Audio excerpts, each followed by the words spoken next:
Hey everyone, I'm Pete. Welcome back to The Change Paradox. It took me 45 minutes to get out of bed this morning. Now, the story I'm telling myself is that where I live here in Portland, it's dark and gloomy and probably cold outside, and I'm just so comfortable and warm in bed. Some of that, I'm sure, is rooted in truth. It's cold and dark outside. What has become more real for me, and I gather maybe for a lot of you, is that the bed has become increasingly comfortable as the world outside of it has become increasingly toxic. It's hard to get out of bed in the morning because of just how overwhelming everything else is. In that spirit, Dodge's guest today was a welcome hit on the head for me.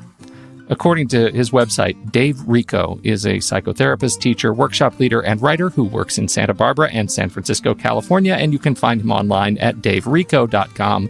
That's DAVERICHO.com. He's written 23 books, the first published in 1991, many addressing #adulting before it was a meme. His How to Be an Adult books anchor a catalog of incredible resources on love and relationships and psychological and spiritual integration. But Dodge landed on Dave's 2019 book, 5 True Things, a little guide to embracing life's big challenges. That title might be true when describing the physical dimensions of the book itself, but in spirit, it's about as accurate as me splashing around in the bathtub and calling myself a surfer. The book contains wisdom by the barrel. We are so very lucky to have Dave on this show, letting us peel away at the 5 true things with his direct guidance. This book is about life's big challenges, says so right there on the spine. And as such, it's not always rosy. And what happens when we take a glass of ice water to the face? We wake up. So here you go, Dodge Ray and Dave Richo, exploring 5 true things.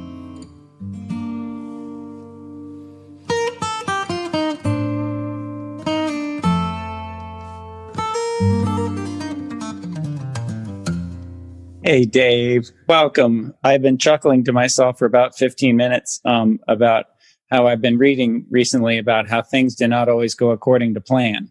There you go. Right? Fortunately, it leaves room for synchronicity, I understand. Here's our first example. Aren't we lucky to have resources? Well, again, I really appreciate your being here. Yeah, no problem. I'm going to tell the story in a little more detail in the Afterthoughts episode with Pete, but it occurred to me looking at my calendar that it's almost exactly 15 years ago that we had a chance to be together in Rome the week. Yeah, long time. And it's a good memory. Yeah, it's a great memory for me too. And been following your work since even well before that, thankfully. You've been at this a minute, right, and you've certainly helped me and a whole lot of my clients for a long time. Oh, thank you. One of the reasons I'm really grateful to have you, not just as a guest, but an early guest on this podcast, is because I think of you as having a particularly wonderful gift for finding words and clarity for the utterly ineffable in my mind. Like, you have a way of just kind of putting it succinctly and helping me understand things that I could only have a sense of before that. Sure. We were talking about, I think of you as somebody who would probably have a lot of wonderful angles on this idea of the change paradox, looking at kind of the more mysterious elements of change. And I loved your choice of this particular book, 5 True Things, a little guide to embracing life's big challenges, as a way to take a look at that. As far as I can remember in your career of 23, 24 books, it's the only one I'm aware of that distills another one that goes back about 15 years and distills the work of your also wonderful book, The 5 Things We Cannot Change and the Happiness We Find by Embracing Them. And so I thought I'd just start with, tell me, this must be really important material to you to go back and revisit it in this way. Actually, I would say that of all the practices I've ever taken on, the unconditional yes to the way things are has been the most helpful of all, barring none. And so this new book is, as you say, a distillation of the original one. And this is my second or third most popular book. So I think other people have also appreciated that. There's something about changing our focus from doing work on ourselves to improve ourselves to accepting ourselves as we are and accepting reality as it is, accepting other people as they are. That really has to be the first step. And so, of course, it's taking me a whole lifetime to do just the first step. But that's how it goes. I mean, there's nothing in us that resists reality as it is because it cancels out our magical thinking, our mind manipulated expectations, our wish to be in control.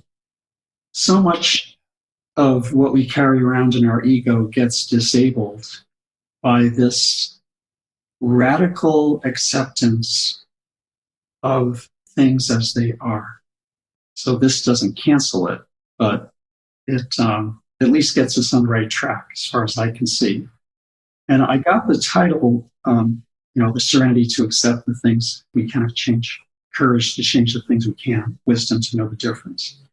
I consider that a highly mature prayer, something to live by. And I keep going to it on a daily basis.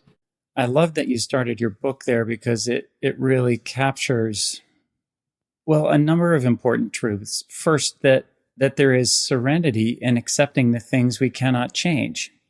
That it's phrased as serenity, not as, defeat or putting our energy somewhere more useful. It is phrased from the beginning as serenity.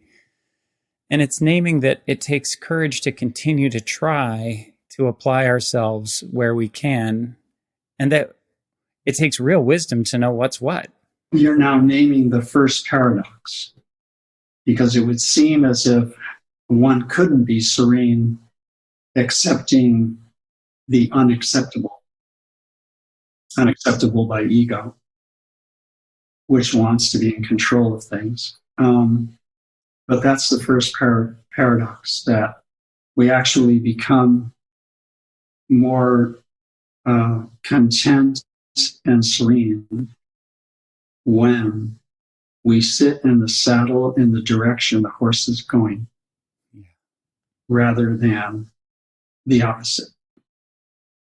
And the particular things we cannot change are the ones that fit for all of us, as you know, the 5 that I outlined.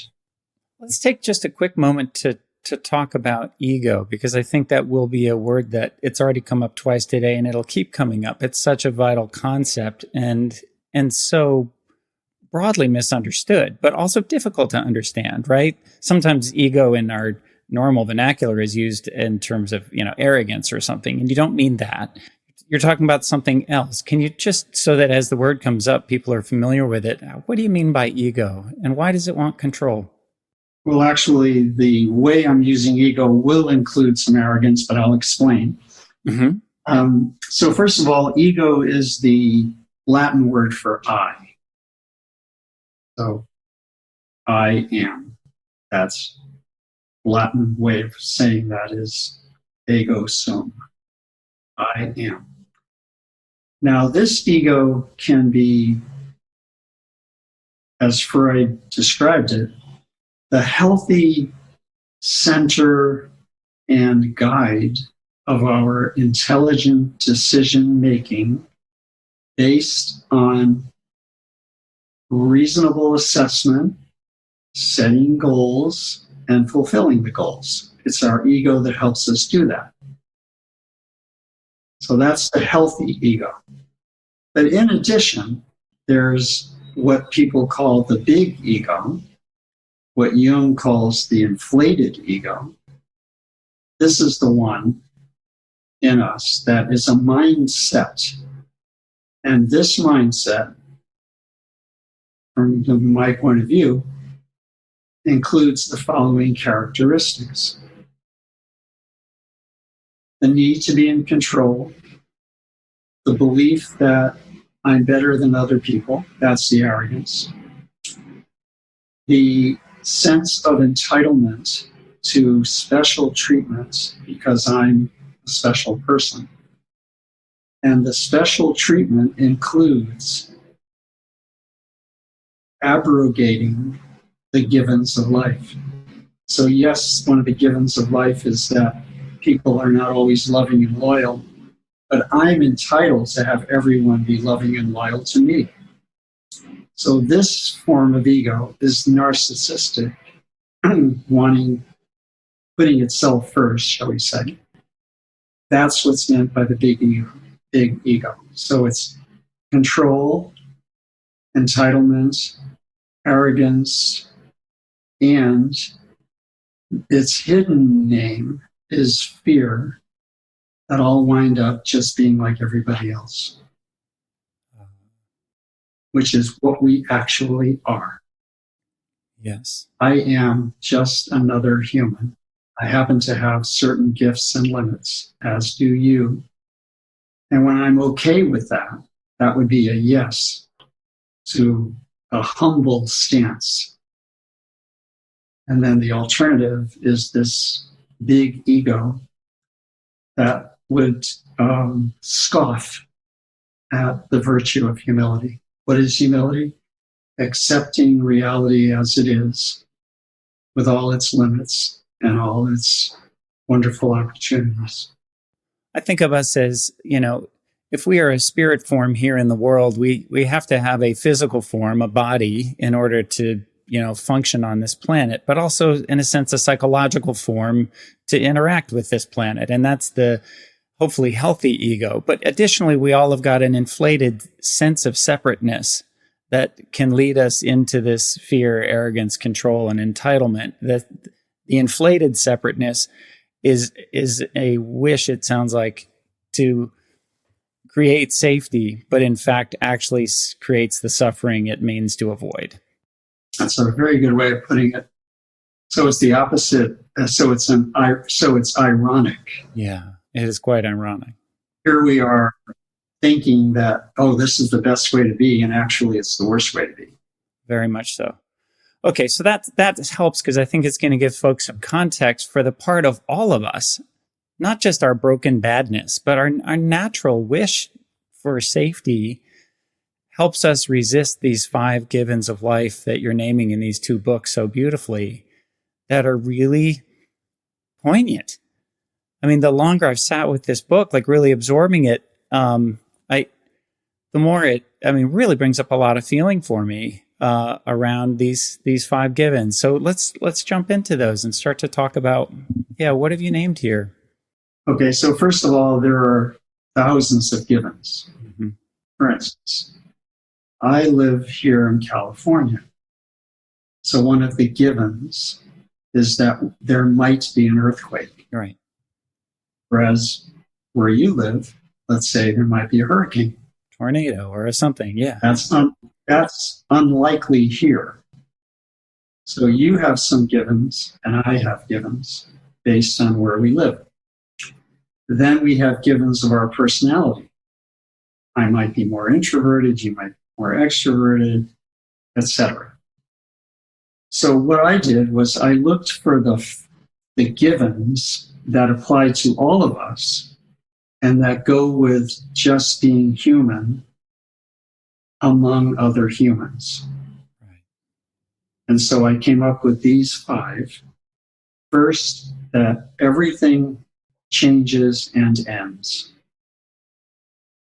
So when I'm trying to keep everything the same, I'm acting against the natural way of things. Secondly, things don't always go according to plan. So when I'm trying to control everything that happens, I'm barking up the wrong tree. Third, pain is part of life. So when I think it shouldn't happen to me, I'm different. I can smoke and I don't have to worry about cancer. When I have that frame of mind, I'm acting contrary to the given that pain is part of everyone's life. And that sometimes we bring the pain upon ourselves, and other times it just happens no matter what we do. And next, people are not loyal and loving all the time. So when I demand that everybody in relation to me be loyal and loving, and not take for granted that, sometimes people fail us, like the hymn says, when other helpers fail and friends are few. There's a hymn with that line in it. And yeah, that's what we would believe, that could happen.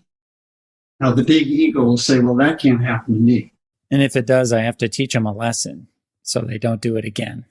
Oh, yes. The favorite sport of the big ego is retaliation. And then finally, life isn't always fair. Sometimes it's generous, sometimes it's fair, and sometimes it's unfair. So if I demand that everything be fair, then I am not acting in accord with the laws of the universe. Now, interestingly, some people have designed a religious view that, in effect, numbs or reduces the thud of each of these givens. So, for instance, you could say, well, it's true that things change and end, but God never changes, and I can trust that there's an eternity. So I'm not hit so hard by things change and end. Secondly, things don't go according to plan. That's true, but there's a divine plan, and that never fails. Third, suffering is part of life, but suffering brings redemption. So it's not so bad. Things are not always fair, but wait. There's a judgment, a last judgment, when God will punish the evil and reward the good. So that makes it not so bad that things aren't fair, because there's somebody who's going to make it fair. And then finally, people are not always loving and kind, but God is love. So you could still have all those religious beliefs, but they shouldn't be used to reduce the wallop of the givens of life, because ultimately, these givens are exactly what we need to become people of courage, compassion, and character. These givens make our life meaningful. They give our life depth. If it weren't like this on this planet, if nothing ever changed or ended, if everything was exactly fair, it would be a very boring life. And it would have no challenges, would have no opportunities for the important work that humans are here to do, which is to care about each other and to work out their path toward enlightenment with diligence. So we shouldn't think of these givens as penalties that have been foisted on us because we're bad. We want to think of them as the actual ingredients for human growth. Every one of them helps us grow. And so there again is the paradox of, it looks like they're not in my favor, but actually they are. They're more like the scalpel of a surgeon than the club of a criminal. So Carl Jung talks about the unconditional yes being what unlocks givens. There's a lovely line in your book: yes is the brave ally of serenity. No is the sacred accomplice of anxiety.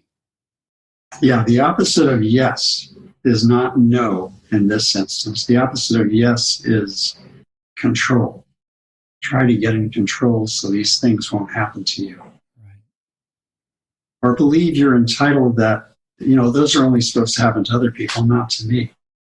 A big part of the yes is anything can happen to me that can happen to anybody else. There's a poem by the Roman poet Terence: nothing human is alien from me. In other words, whatever can happen to any human could also happen to me. What a wonderful example of humility. I highlighted that in your book. I remember it well. And I remember that you talked about that, I believe, around the point where you're saying the ultimate given of all the givens is that anything can happen to anybody. Yes. And that's the yes, the unconditional That's yes. the yes to the unconditional yes. So as we come back to that unconditional yes, I can hear the part where it's good for us. So as one enters the book, right, at first blush, it feels like it's already a contribution to say, listen, everybody, you're driving yourselves crazy fighting the unfightable fight. It's ridiculous to imagine you're ever going to change the fact that everything changes and ends and things do not always go according to plan. Life's not always fair, etc. Right? You're making yourself nuts. You could at least get to a more peaceful place if you can come to some kind of acceptance around that. But you, through the book, make the subtler, more difficult point that it's not just a calmer state of mind to stop fighting with these things. It's the only place where we really grow. It's only at some level in accepting that suffering, or at least accepting the pain and not suffering with it, not fighting against it in the way we normally would, that brings us to, you just named them a moment ago. It was compassion, character, and a third. So what I wondered is, like, how many would hear that and the felt sense would be a little bit like, well, okay, so it's good for us like broccoli, maybe, but how long can I keep this up? How long can I really continue to say yes to things this painful? Especially when they're stated quite beautifully and plainly and matter-of-factly, but there are moments where I wanted to kind of almost laugh and other times where I wanted to cry at how understated they are. Life is not always fair is a great general statement, but say that to somebody from the Black Lives Matter movement or the Me Too movement, or to somebody whose child is locked in a cage on the border right now, right? Life is not always fair is a vast understatement, and yet exactly true, right? Or that pain is part of life. Well, gosh, when we lose somebody we absolutely love, it's just heart-wrenching.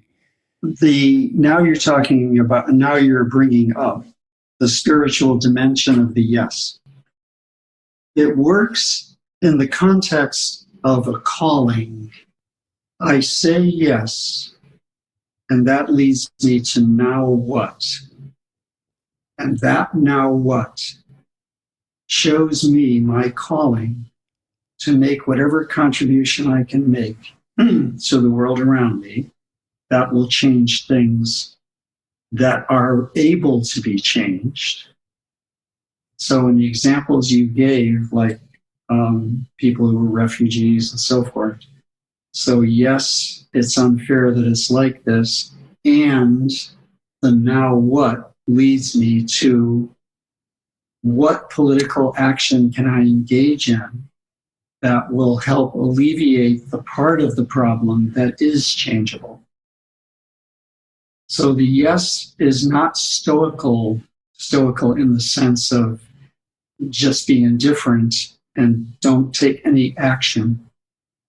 This is a combination of I say yes to the part that can't be changed, and I at the same time say yes to the part that invites my courage to make whatever change I can, so that I help ameliorate the part of it that is workable.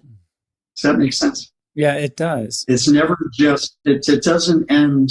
It's not yes, period. It's yes, comma, now what, comma, what is my calling? Yeah. That's what makes it whole instead of just stoical. Good. So this is getting at a piece I definitely want to ask more about. You're right. A lack of fairness makes us more zealous to fight for justice.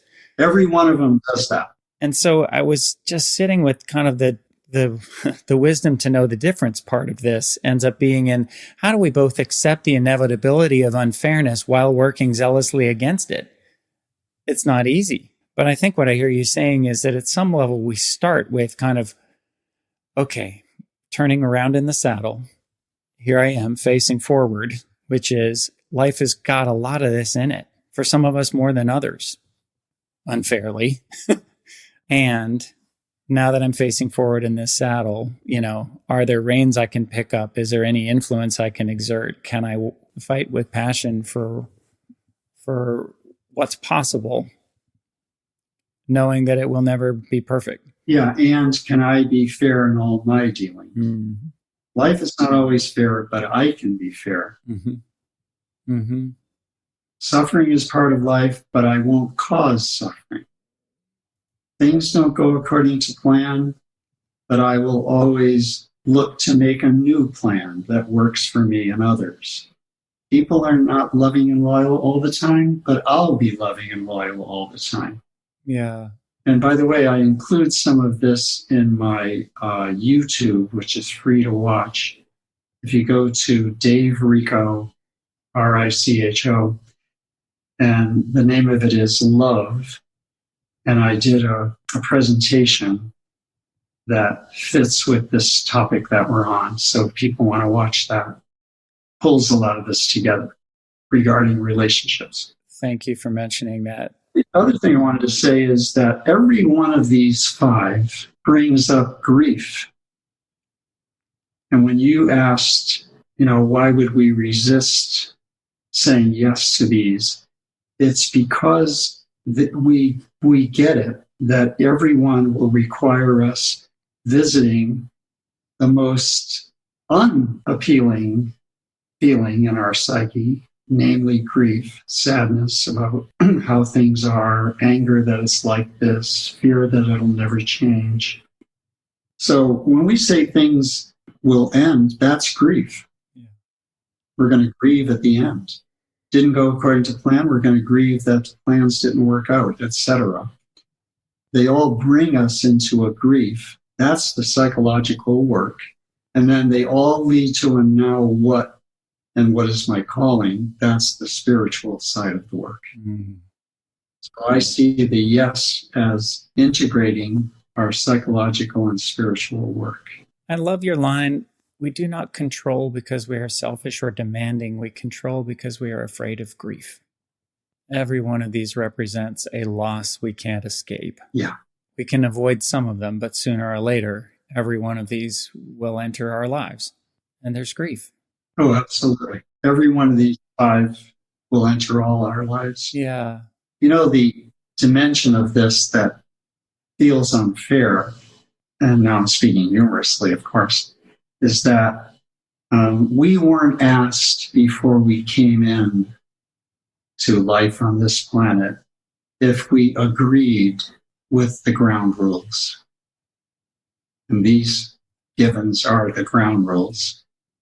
You see, I lived in Connecticut and I moved here to California. So my choice to come here included an implicit agreement that once I got here, there might be an earthquake. That, as far as I know, doesn't happen in Connecticut. But I made the agreement within myself to go along with this particular given that goes with coming here. If I was born here and moved to Connecticut, I would say to myself, David, are you aware that when you get there, there might be a hurricane? There definitely will be a hurricane. And are you going to be able to deal with it? Yes. So, in effect, I agreed with the given. But the other givens, the 5 that I mentioned, we never agreed on those. we just got here, and then we looked around and we said, oh, it's like this here. Now what do I do? You know what I mean? I'm speaking humorously, but you get the concept. Well, except the problem is that nobody pulls you aside to say, hey, just so you know, it's like this here. You can't help it. It's not your fault. It's going to happen. And so a lot of us walk around believing it is our fault. You know, that if we have to grieve, we've done something wrong. We've failed to exert control somewhere along the way where we should have, you know? Which brings us to a huge piece of this, right? I mean, this is where we get stuck in this process, is imagining that we should be able to control outcomes so that we can control feelings at some level, right? We should be able to control that grief. I'm not saying you're saying that. I'm saying the rest of us, life tells us that, especially here in the West. All of us. Yeah. There's very little joining of our experience. It's a whole lot of managing it. Escape it, control it, will your way through it. And I think that's a piece of what this podcast ultimately comes from for me, is me saying, wait a minute, guys, like our idea of change, whether it's change that we seek or the change that inevitably finds us, we keep on applying kind of egoic will to this, and we're missing it. We're not getting to the deeper growth that goes with real change. We may be able to tick off some goals for a little while, but it ultimately isn't going where we need to go. So back to control. Let me read you a neat quote, if I could, from your book. You said, the opposite of yes is not no, it is control. This is something you just brought up a moment ago. Behind that controlling impulse is fear. The fear that we will have to feel something painful. Every given insults the ego that wants to believe it has full control. Yes is acceptance. Control is refusal. We can learn to accept the fact that we are sometimes helpless to stop an unwelcome change in our lives. That acceptance paradoxically ushers in serenity. Trying to stay fully in control of what will happen to us makes us opponents to life's facts and maintains our stress. Our life is a seesaw tottering between terror and control as long as we stutter at the word yes. I love that last line. Our life is a seesaw tottering between terror and control as long as we stutter at the word yes. But how in the world do we stop controlling everything? It hurts. Like, I believe everything we're talking about, and the next headache I have, I'll probably reach for Advil. Is that the wrong thing? You know, like, I'm going to try and fix that thing. Well, there's nothing wrong with Advil if it's going to work. Right. But the problem is not that part. It's that it doesn't always work. And then what? Yeah. Well, when you asked about, being in control, there's no real answer to it. It's just years of training in fear that we might have to feel things that are too much for us to bear. And actually, that could be true for some people.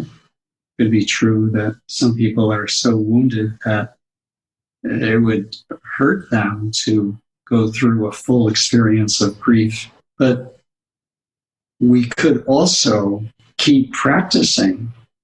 And the way to do the practicing is continually to let go of all the illusions that we carry around. Let me give an example of one of the illusions, which I would also call a magical belief. And I'll express it in the healthy way first, and then say more. Happiness is not a reward, and pain is not a punishment. So for many centuries, people thought that if you had a terrible accident or you found yourself with a terrible illness, this was God punishing you for something. Even in the time of plague of the Black Death in the 14th century, people believed that the plague was happening because of their sins. So deep in the most primitive part of the psyche is that belief. Now, that's the opposite of the actual, shall we say, more rational sense, which is that anything can happen to anybody, and good people have bad things happen to them, and bad people have good things happen to them. And it's just not true that the only people who have bad things happen to them are the bad people. and vice versa with the good. So when we let go of a belief like that, we retrain our minds in the direction of sanity rather than superstition. And I see those two as opposites. The more you say yes to the way things are, the faster do these magical beliefs erode from your psyche. Well, it seems a really vital antidote to shame too, because if we really believe happiness is a reward and pain is a punishment, right? Every time we're hurting, we have to wonder what we've done wrong. What have I done to deserve this? And either we fight in some entitled way that says I didn't deserve it because I've been a good boy, so the universe is screwing me, and we end up stuck in a resentment kind of spin. Or we say, well, I must have done something wrong, or I wouldn't be feeling this way, so I must be bad. That's all magical thinking. Yeah. That's all the choice for shame. Yeah. And many of us have been trained in early life to feel this shame. We were ashamed because we were not doing what our parents or teachers or whoever wanted us to do. They weren't making room for the given that kids disobey sometimes. And one kid is not as smart as the other one in the classroom, etc. And none of that was supposed to be about shame. It was supposed to be, oh, that's just one of the givens. Well, the way a lot of child rearing works, then it kind of makes a lot of sense that we would learn that, at least at a felt sense, that if I'm feeling bad, it must be because I'm getting punished because I wasn't doing what I was supposed to do in class, for example, or I bit my sister and now I'm sitting in the corner. Right. That's the primitive mindset based on the concept of revenge. Somebody's getting back at me because I did wrong. Right. And that comes from the most primitive part of the psyche. That's the part that's in the inflated ego, that was embraced by the inflated ego. But all of us have it in us to go to that revenge place. You know, he hit me, so I'll hit him back. She didn't give me what I want, so I won't give her what she wants. And the fact that we have such a primitive orientation in us, because revenge is the most primitive of all the human impulses, shows us that we did need spiritual teachers who came along every once in a while in the human story to help us see an alternative. Who are these people? Buddha, Christ, St. Francis, Gandhi, Martin Luther King, Dalai Lama. They presented a program that's the opposite of retaliation. So instead of retaliating, go to your golden rule and only do to others what you'd have them do to you, no matter what they did to you. Or love your enemies, do good to those who hate you instead of hate them back.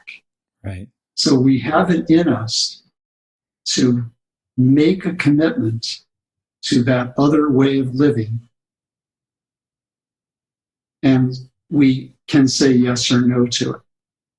You can say yes to, I'm going to stick with the primitive street way of doing things. Or no, I feel something, I feel a conversion of life happening in me that makes me not want to do that, that makes me want to be loving toward others no matter how they are toward me. Now you're in the spiritual realm. And it's a beautiful completion of the practice of yes, because now you've said yes to the spiritual potential that was always in you.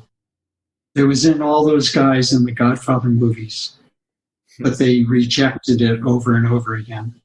And we can do that, or we can say, wait a minute, I want to go to this alternative style. What a paradox again. because it seems like this makes us weaklings. But as St. Paul says, they call us weak, but behold, we are strong. They call us dying, but behold, we live. Mm. And it's often from the religious quarter that we get these kind of messages. So we do want to appreciate that. It's touching that life keeps offering these throughout the centuries. And it's also poignant to see how many of the followers can still turn it back into the egoic way of understanding, right? So this is true of all the religions, but for a moment to pick on Christianity, some really hold that loving heart of Jesus, and some will say, I can turn the other cheek because God will get him in the end. You know, it's got that sort of like, it gives me great satisfaction to know that jerk won't be in heaven next to me. Yeah. Very good way of putting it. Right. Yeah. I can still escape this with some mental gymnastics. The other part that's really touching is to hear you, as you're describing this, right, as you're getting to a place where accepting these givens in a way that lets me do the spiritual work brings me not only to serenity in this realm, but more and more to a place where I am a vessel of a love that comes from beyond my ego, right? I am an expression of that universal love. And literally, as I'm understanding you saying this, and as I'm reading that, my thought is, aha. So if I can get that far, then it won't hurt anymore, right? It can't be that kind of a strategy. I know. Yeah. But it hurts, Dave. Right. This hurts. Yeah, you would only be able to choose it if it's the right thing to do. Yeah. Not that, this will make life easier. Because obviously it won't. And you could wind up crucified. Yeah, right? Right. Yeah. Yeah, how well did it go for those guys? Yeah. Yep, or shot. There's no promise. Yeah, or shot like Gandhi and King. Exactly. So it's not going to be that kind of reward. It's a much more nuanced, complex, richly beautiful reward, but it's not as simple as now you're back in control. I was joking with Pete before you came on that I must have gone through an entire highlighter pen, even in this beautiful distilled little book. Just trying to keep. After a while, I might as well highlight what I don't mean to read again, which wasn't much. But one of the ones that got a particular amount of ink was this one. This was on control. To let go of control will mean that we cannot protect ourselves from any of the givens. Control of one of our favorite ways of running from life as it is. I like this in particular. Control is so deeply ingrained in illusion that we even think we can let go of control simply by wanting to. We do not let go of control. We let go of the belief that we have control. The rest is grace. The givens of life are the tools the universe provides for that lesson. So tell us about grace. When I hear you reading from my book, I think to myself, my goodness, did I really write that? Did I write that? Yeah. Who is this genius? I'm telling you. Yeah, it's really just a gem, Dave. It's such a beautiful book. Thank you. Yeah, it really is. So, and you see on the cover there, the book is the 5 true things. Those are the 5 givens. Mm-hmm. But you see on the cover, it has lemons on the top and then lemonade on the bottom. Right. So, you're taking the 5 lemons that you were handed and we're turning them into lemonade. Yeah. True growth. Something salubrious, shall we say. You say of grace, once we understand that we're supported by powers beyond our ego, we see that having to be in control may not be in our best interest. We might upset the mighty plans that are afoot on our behalf. So I hear you kind of referring to the powers beyond our ego a couple of different ways.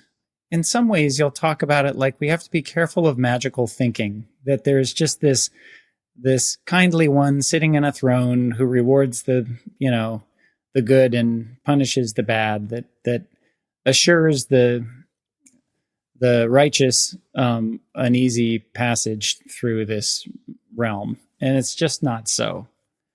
But you're also talking about like a force that has a kind of will, mighty plans that are afoot on our behalf. I'd love to hear you say more about that. There I'm referring to grace. One of my books is called The Power of Grace. And by grace, I mean the gift dimension of life, the little or big events and people and experiences that come along and help us on our path, even though we didn't put in effort for this to happen, nor did we merit it. So the word grace is used in theology to refer to the special help that you get from the divine, from God, that moves you along on the path. And you didn't have to be deserving of it. It's just given to everybody, although you can say no to it. So I'm a believer that there's such a thing as grace. And when we say yes to the way things are, we open up the channel of grace. So for instance, in the Lord's Prayer, we have, "Thy will be done." Thy will is the givens of life. So thy will be done is actually saying yet unconditional yes to the givens of life as they are. That ushers in a new kind of kingdom, a new way of living that isn't based on domination and submission. It's a way of living that is full of equality and mutual caring and compassion. And the way to move in that direction isn't only by saying yes to what is or doing spiritual practices. We are receiving help from sources beyond ourselves. Joseph Campbell calls these the assisting forces that come to help the hero on his or her journey. And all of us, at one time or another, have had this experience. Sometimes, for instance, it comes in the form of a strange coincidence, which Jung calls synchronicity. Something happens just by coincidence, not caused by you. And that coincidence, that things came together in a certain timing, gives you a wonderful opportunity. That's grace. That's what's meant by grace. Grace is just the Latin word for free gift, as in gratis, but it also means thanks, as in gratitude. And so the whole practice is in the word. I receive a gift and I say thanks. Another form of humility, because I'm acknowledging that the powers at work in my life are not all based on my efforts. I think it's fair to say, at least in my experience, that grace visits much more often when I am in a place of humility, when I, as you said, am surrendering to the givens or present in this moment, when sort of my ego can just sit down for a second and relax. But it takes a lot of trust. It takes a lot of trust that I could give the guards the night off, that for a minute I can relax my defenses and allow for universal resources, to, as you say, to become more defenseless and resourceful is really the path. How do we trust more? Like, what would you say to the listeners out there who've been hurt so deeply by life's changes? How do you ask them to trust again? Well, first of all, it's understandable if you're having trouble trusting, given your experience. And secondly, no one could say yes to the givens of life unless at some level he or she was trusting that these are indeed the ingredients of human growth, and that every one of these offers us an opportunity for spiritual practice. That makes them not bad, and we're looking at them in a whole new way.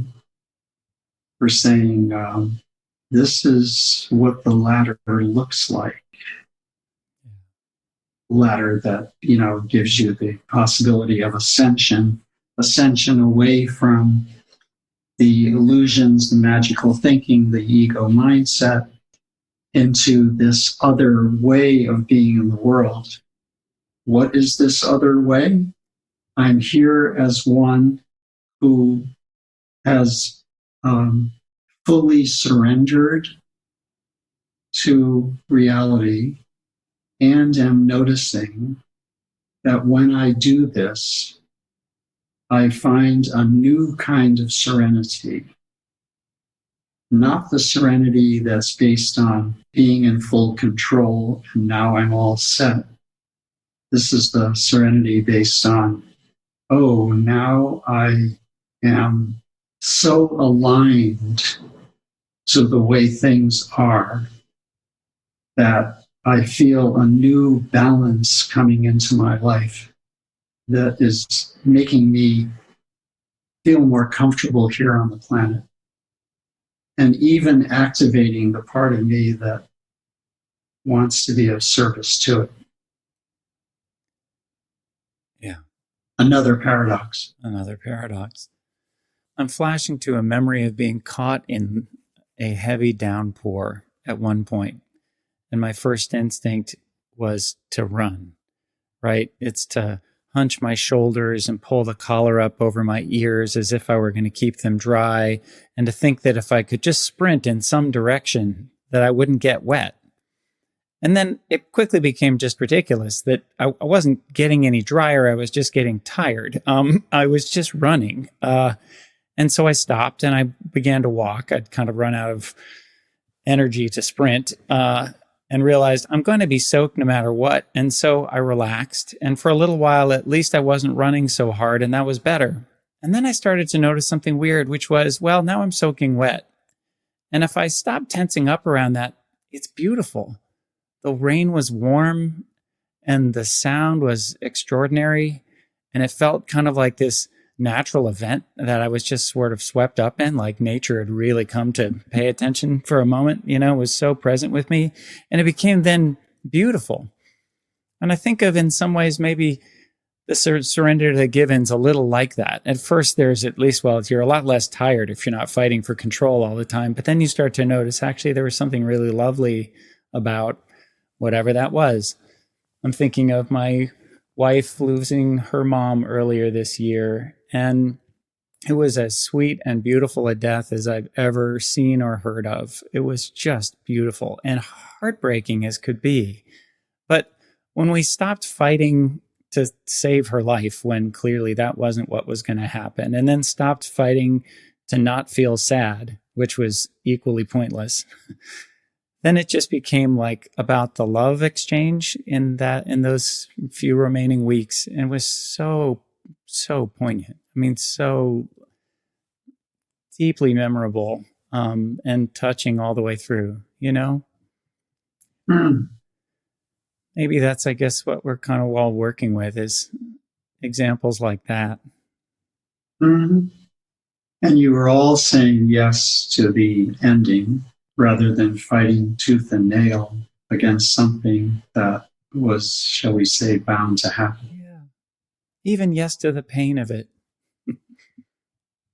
I like your singing in the rain story also. Right? Well, you talk about, refuges, that at some level, it's worth acknowledging these givens can really hurt. They're hard to take. And that there's a useful distinction between resources versus distractions. When we go for refuge, when we go for some kind of relief, some of those are much better for us than others. Can you talk about those?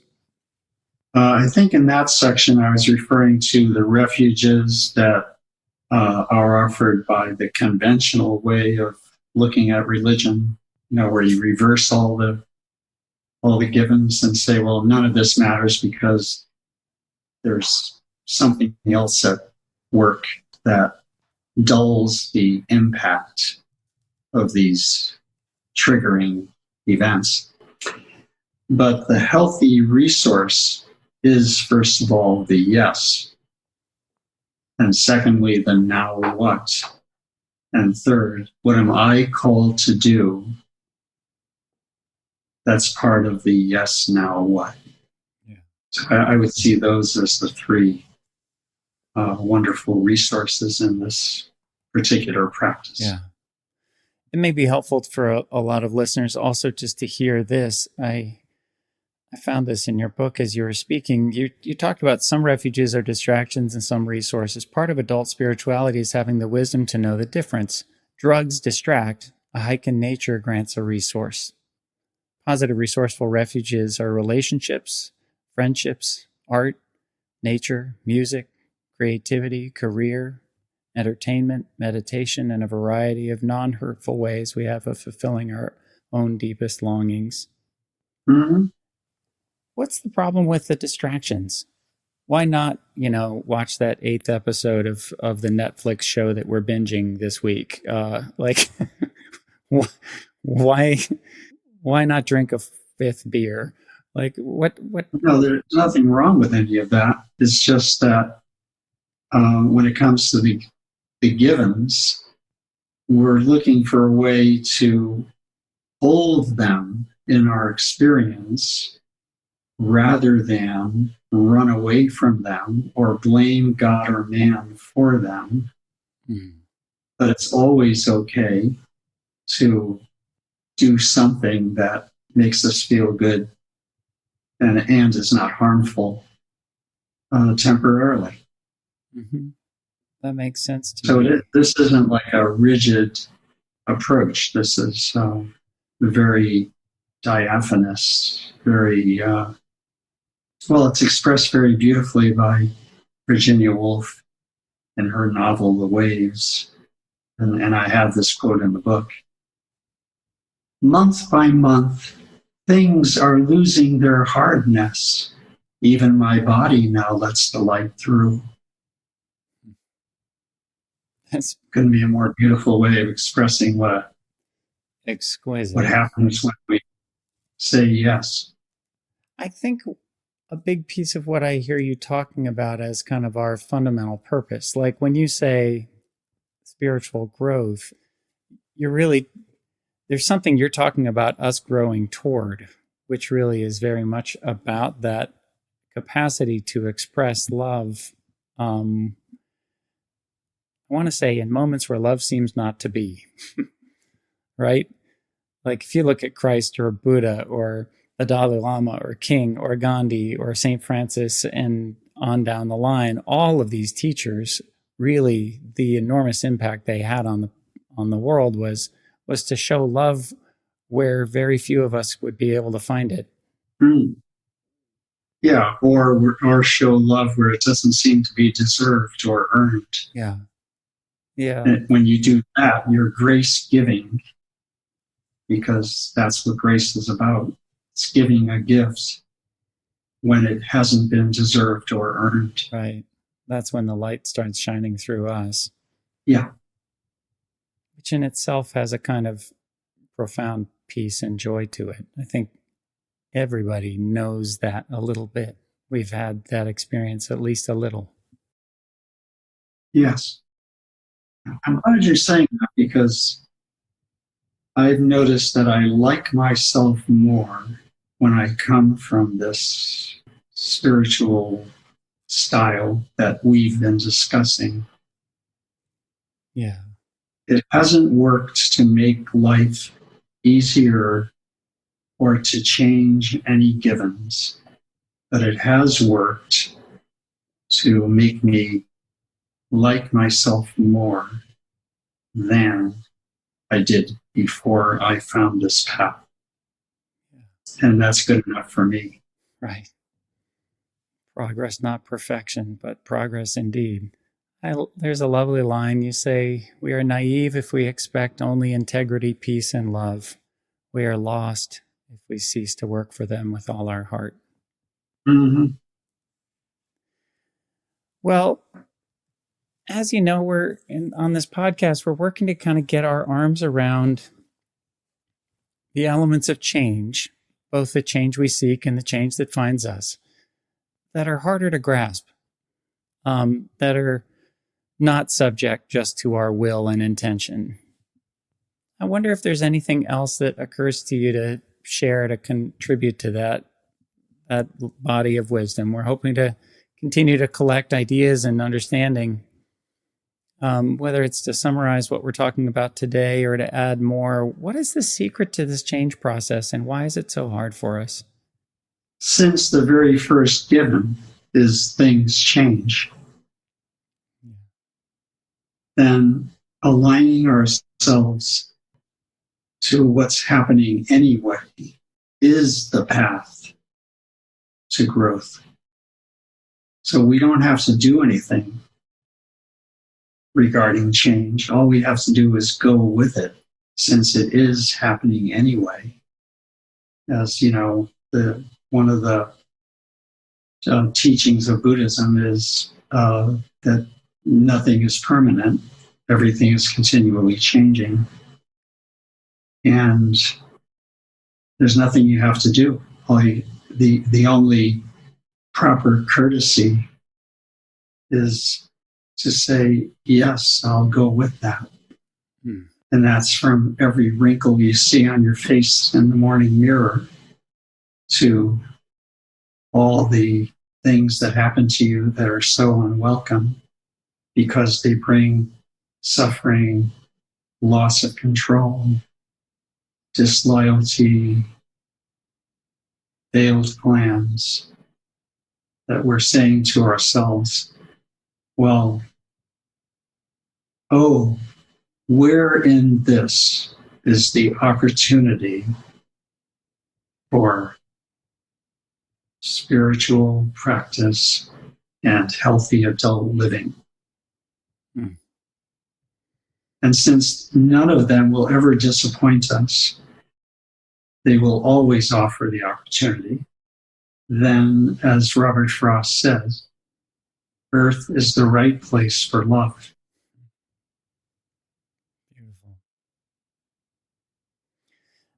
I was thinking about you this morning, and I was thinking, well, we're going to have some guests on this podcast who generally are working on the change we seek, right? How do we affect change in our lives or in the world? And others who are working on, how do we survive the change that comes and finds us? And for a moment, I thought primarily this book was about the latter. There's nothing we need to do about change. It comes to us. We need to roll with it and find this more loving, unconditional yes to it. But then I realized that subtly, really, you're also in the first category, because what you're saying is that over a lifetime of this as a spiritual practice, you change. Yes. And that change makes you more apt to hear your calling. This calling will have something to do with co-creating a world of justice, peace, and love.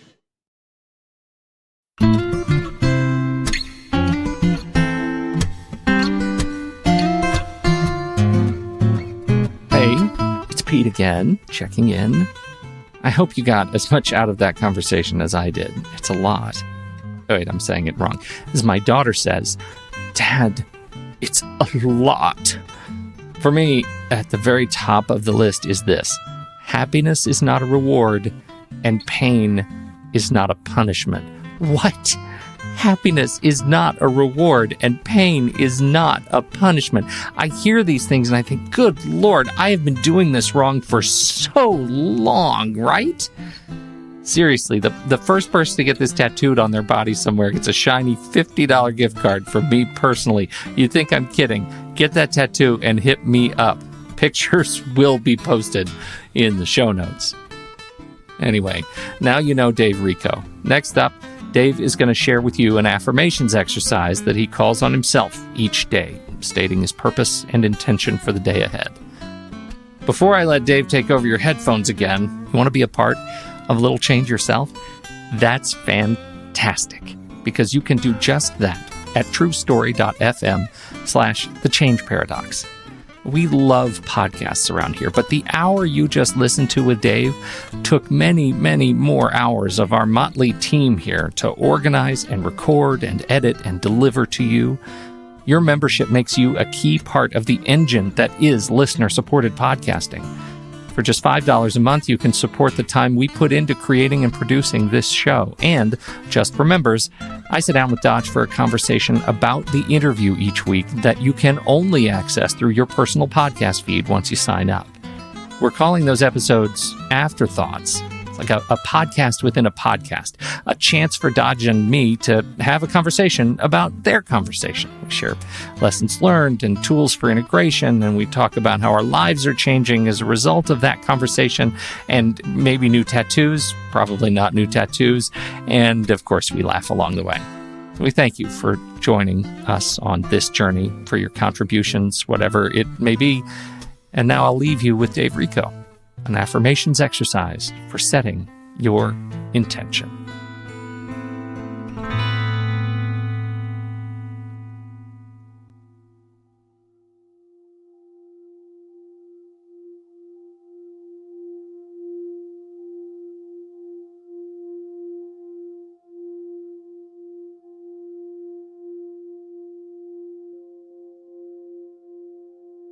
I'd like to offer some affirmations, kind of aspirations also. And these are ones that I myself use. The first one that you'll hear is what I use to start each day. Something about stating your spiritual purpose that helps it come true. So I'll be giving you a series of affirmations, most of which are in the book, but you might want to listen to these more than once. I think you'll see how it all comes together. May I say yes to everything that happens to me today as an opportunity to love more and fear less. May I show all the love I have, here, now, and all the time. May I show compassion to everyone who suffers, including me. May I be joyful about the good things that happen to any of us. May I respond with equanimity, serenity, and courage to all that happens to me. I have a unique destiny to display here and now the timeless design of love that is in me. This is why I was given a lifetime. I trust that whatever happens to me is part of how my destiny of love unfolds. I trust that nothing that happens to me can cancel my capacity to go on loving. I say yes to the fact that there will never be only love or only peace on this planet, but there can be more love than before I got here, and more peace because I stayed here. Something we know not what is always and everywhere lovingly at work, we know not how, to make this world more than it is now, to make all of us more than we are yet. One sacred heart, never apart.